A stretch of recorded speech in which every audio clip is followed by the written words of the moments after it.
warahmatullahi wabarakatuh. Perkenalkan, saya Waude Asri dengan NIM A1G119017. Kelas A angkatan 2019. Jurusan Pendidikan Guru Sekolah Dasar Universitas Haloleo.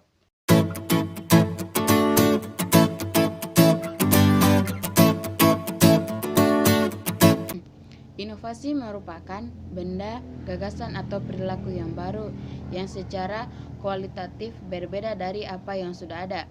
Nah, pada saat ini, guru yang membuat blog pribadi atau menugaskan murid mengunduh soal ulangan dari blog guru yang dapat dikatakan merupakan inovasi bagi sekolah.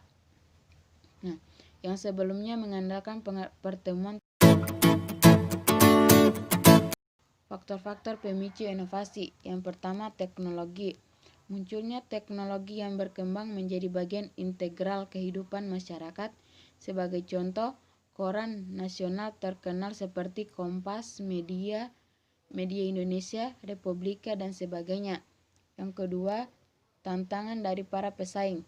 Nah, sebagai contoh, pada tahun 2010 mulai dilakukan rintisan sekolah-sekolah bertaraf internasional sebagai realisasi dari bab.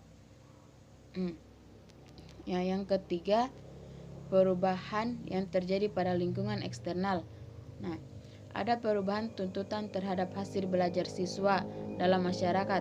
Tuntutan capaian belajar siswa masa kini tidak terbatas hanya pada menguasai pengetahuan, tetapi juga menggunakan pengetahuan yang dimiliki untuk memecahkan masalah yang ditemui.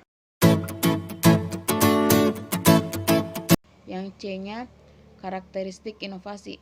Nah, yang pertama, keunggulan manfaat relatif, yaitu sejauh mana suatu inovasi dianggap menguntungkan penggunanya. Keunggulan ini dapat berupa peningkatan kinerja, nilai ekonomi yang diperoleh, status atau gengsi. Nah, yang kedua, kesesuaian dengan kebutuhan, tata nilai, dan pengalaman penggunaan, yaitu apakah suatu inovasi dapat menjawab kebutuhan penggunaan yang relevan dengan pengalaman pengguna. Yang ketiga itu kerumitan. Inovasi yang dinilai sulit untuk dipahami atau digunakan, persepsinya tentang kerumitan suatu inovasi sifatnya relatif.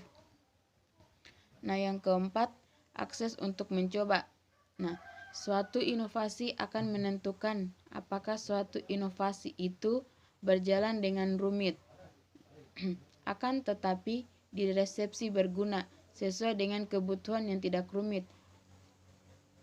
Yang kelima, penampakan penggunaan inovasi oleh pengguna lain akan memperoleh keputusan calon penggunanya.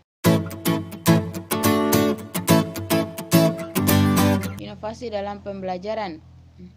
Inovasi dalam pendidikan atau pembelajaran mempunyai makna yang luas, tidak selalu berkaitan dengan teknologi. Akan tetapi, teknologi dapat mendukung praktek pendidikan menjadi lebih optimal dan mempunyai bentuk atau formal baru.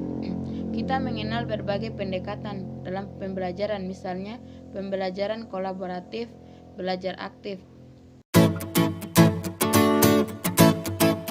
teori kognitifme, dan pembelajaran.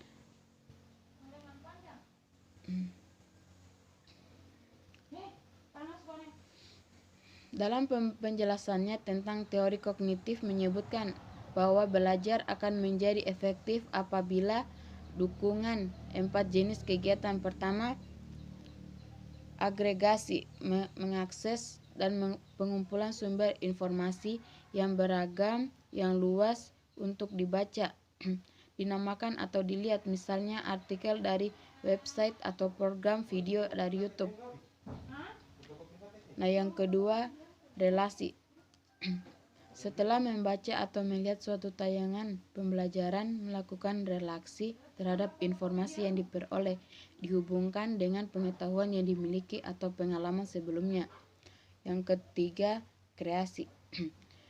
Setelah proses relasi atau analisis untuk menangkap makna dilakukan pembelajaran melalui bookmarking atau menandai laman-laman internet tertentu yang ditemukan dan digunakan seperti YouTube, Google, dan sebagainya. Yang keempat, sharing. Pembelajaran dapat berbagi informasi yang memiliki dengan orang lain melalui jaringan.